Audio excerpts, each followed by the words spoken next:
పండగైనా పుట్టినరోజైనా ఇంకే ప్రత్యేక సందర్భమైనా పెద్దలు దీర్ఘాయుష్మాన్ భవ అని దీవిస్తారు. అంటే నూరేళ్ల ఆయుష్ పోసుకొని సంతోషంగా జీవించమని. అంత ఆయుష్ ఉండాలంటే కావాల్సింది ఆరోగ్యమే. మీరెంత ఆరోగ్యంగా ఉంటే అన్నాళ్ళు ఎలాంటి చింత లేకుండా అలసట రాకుండా బతుకుబండి ముందుకు లాగవచ్చు. అందుకోసం ఆరోగ్యం కావాలని కోరుకుంటే సరిపోదు, తగ్గట్టుగా కొన్ని సూత్రాలు పాటించాలి. ఇక ఆరోగ్యంతో పాటు జీవన నాణ్యత కూడా అవసరమే. ప్రపంచంలో కొన్ని ప్రాంతాల ప్రజల క్వాలిటీ ఆఫ్ లైఫ్ పైనే దృష్టి పెడతారు. అందుకే నూరేళ్ల పాటు హాయిగా బతుకుతారు. మరి వీరి ఆరోగ్య రహస్యం ఏంటి? అంత ఆయుష్ వారికి ఎలా అందుతోంది?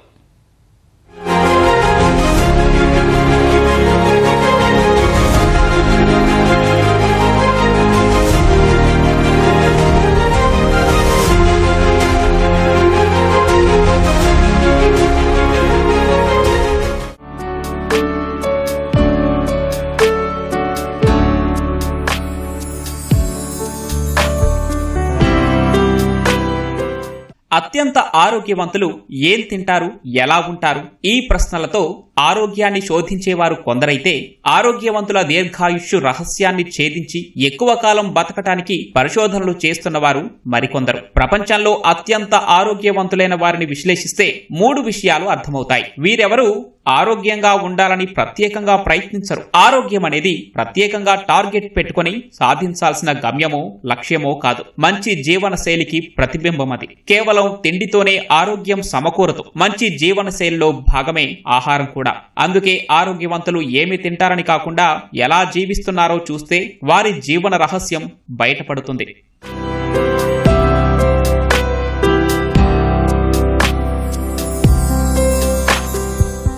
ప్రపంచవ్యాప్తంగా 100 ఏళ్లకు పైగా జీవిస్తున్న వారు ఎక్కడ ఉన్నారని ఆరా తీస్తే ముందు వరుసలో నిలబడింది జపాన్లోని ఒకినావా. ఆ తర్వాత ఇటలీలోని సర్జీనియా, గ్రీస్లోని ఇకారియా, కోస్టారికాలోని నికోయా ప్రాంతాలున్నాయి. వీటన్నిటినీ బ్లూ జోన్స్ గా పిలుస్తారు. దీర్ఘకాలిక జబ్బులు ఏమీ లేకుండా 100 ఏళ్ల పాటు జీవిస్తున్న వారు ఉండే ప్రాంతాలను బ్లూ జోన్స్ గా పరిగణిస్తారు. ఇక్కడుండే వారి దృష్టి ఆరోగ్యంపై కాకుండా జీవన నాణ్యతపై ఉంటుంది. వీరెవరూ క్యాలరీలు లెక్కించుకొని తినరు.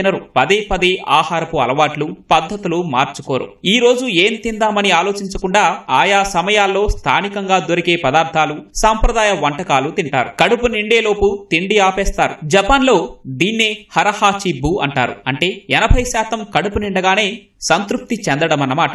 ఇక్కడి ప్రజల జీవనశైలిని క్షుణ్ణంగా పరిశీలించిన నిపుణులు వారి ఆరోగ్య రహస్యాలను డీకోడ్ చేశారు. వాటిలో అందరూ ఆచరించదగ్గ విషయాలున్నాయి.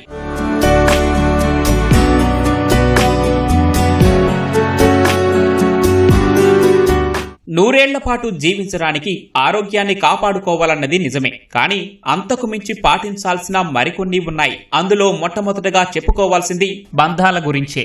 మీ చుట్టూ ఉన్నవారితో, మీ చుట్టాలతో మీరు ఎంత ఆత్మీయంగా ఉంటున్నారు, ఎంత బలమైన బంధాన్ని కొనసాగిస్తున్నారు అన్నది చాలా ముఖ్యం. జీవితం బోరు కొట్టినప్పుడల్లా కొత్త ఉత్సాహం, ఉత్తేజాన్ని ఇచ్చేవి ఇలాంటి బంధాలే. అందుకే దీర్ఘాయుషుకు ఇవి ఎంతో ముఖ్యమని బ్లూ జోన్స్ లోని ప్రజలు భావిస్తున్నారు. ఇక రిటైర్ అయిపోయిన ఇంట్లో విశ్రాంతి తీసుకున్న వారు ఉంటారు. వాళ్లు కూడా ఎక్కువ కాలం పాటు ఆనందంగా, ఆరోగ్యంగా జీవించే కిటుకులు ఉన్నాయి.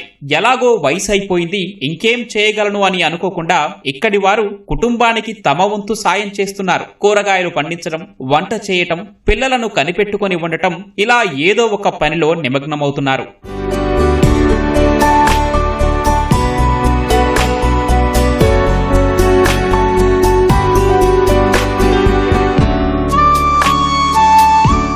మనిషి అన్నాక ఏదో ఓ నమ్మకం ఉండాలి. అది మతపరమైనది కావచ్చు, ఇంకేదైనా అయ్యుండొచ్చు. ఇది ఏదైనా కానీ జీవితంపై సానుకూల దృక్పథాన్ని పెంచే విశ్వాసాలు గాఢంగా ఉండాలి అంటున్నారు బ్లూ జోన్ వాసులు. ధార్మిక, ఆధ్యాత్మిక, తాత్విక దృక్పథాలు గలవారిలో దిగులు, నిరాశ ఛాయలు తక్కువ.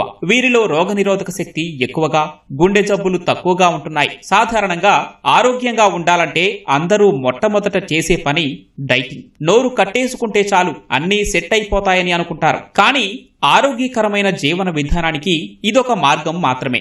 ఇదే మార్గమైతే కాదు. అందుకే ఈ బ్లూ జోన్స్ లోని ప్రజలు డైటింగ్లు, ఉపవాసాలు చేయడం లేదు. ఖరీదైన పండ్లు ఎక్కువగా తినటం లేదు. నిత్యం కూరగాయలు, పీచు దండిగా ఉండే చిక్కుళ్ళు, సోయా, బాదం, ఖర్జూరం వంటి ఎండు ఫలాలు ఎక్కువగా తింటున్నారు. మాంసాహారం పూర్తిగా మానేయలేదు కానీ మితం పాటిస్తున్నారు. వారానికి 1-2 సార్లు విందు వినోదాల్లోనే మాంసం తింటున్నారు.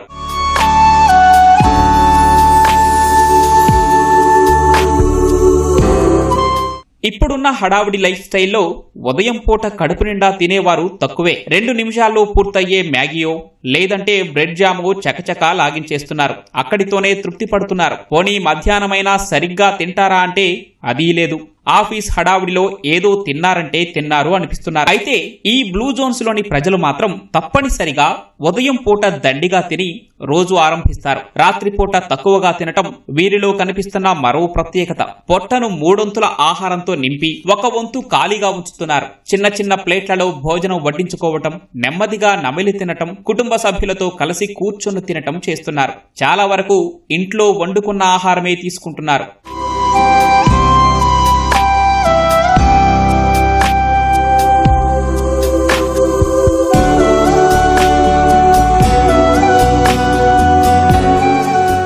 వందేళ్లు దగ్గర పడుతున్నా ఎవరూ ఇంటికి మంచాలకు అతుక్కుపోవడం లేదు. రోజు ఏదో ఒక వ్యాపకం పెట్టుకుని ఊళ్ళో పరిసరాల్లో తిరుగుతున్నారు.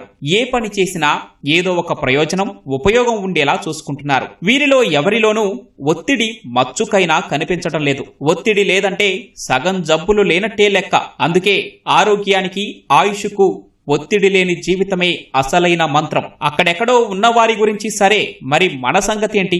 అందరం ఇదే విధంగా ఎక్కువ కాలం పాటు ఆరోగ్యంగా బతికే దారి లేదా అంటే తప్పకుండా ఉంది.